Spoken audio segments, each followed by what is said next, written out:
The Torah warns us, lo tikom v'lo titor. Don't take revenge, don't hold a grudge. And Rashi cites the well-known Gemara in Yoma, that what does it mean, lo tikom v'lo titor? If you ask your neighbor, hey, can I borrow your sickle? And he says no. And then the next day he comes and asks to borrow your axe. So if you say, no, you didn't lend me your sickle, so that would be revenge. And if you say, I'm going to lend you my axe, even though you didn't lend me your sickle, that would be bearing a grudge.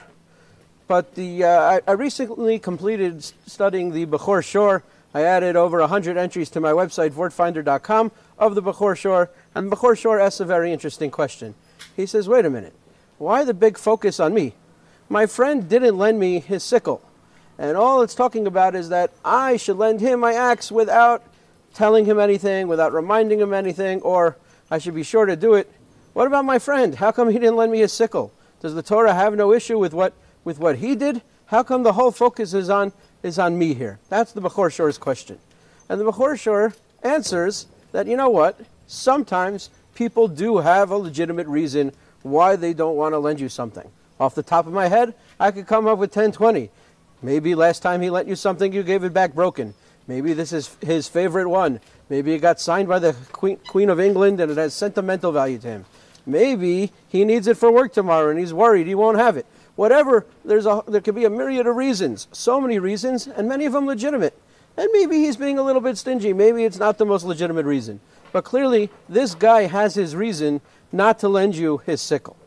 But what is your reason for not lending him your axe? It's only because he didn't lend you his sickle.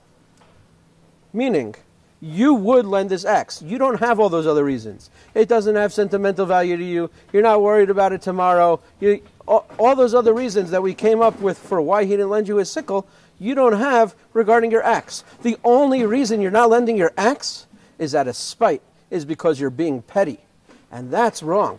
That's why the Torah says, lo tikom v'lo titor, because the end of the pasuk says, v'ahavta l'recha kamocha ani Hashem.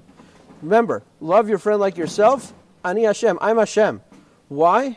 What's the connection between the lo tikom v'lo titor?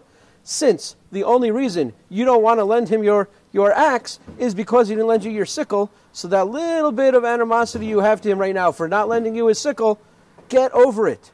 Your love for Hashem should trump that, should win out. That's the Ani Hashem. Please, let your love for me, says HaKadosh Baruch Hu, win out over that little bit of animosity you have to your friend who didn't lend you his sickle. So we always have to remember, HaKadosh Baruch Hu does so much for us, and we owe him so much.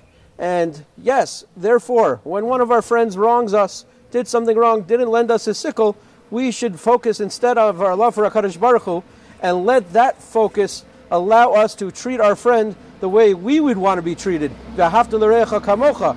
We should treat our friend the way we want to be treated and ignore any little thing that friend did wrong. Why? Because our love for HaKadosh Baruch Hu should win out over that little bit of animosity we have towards our friend.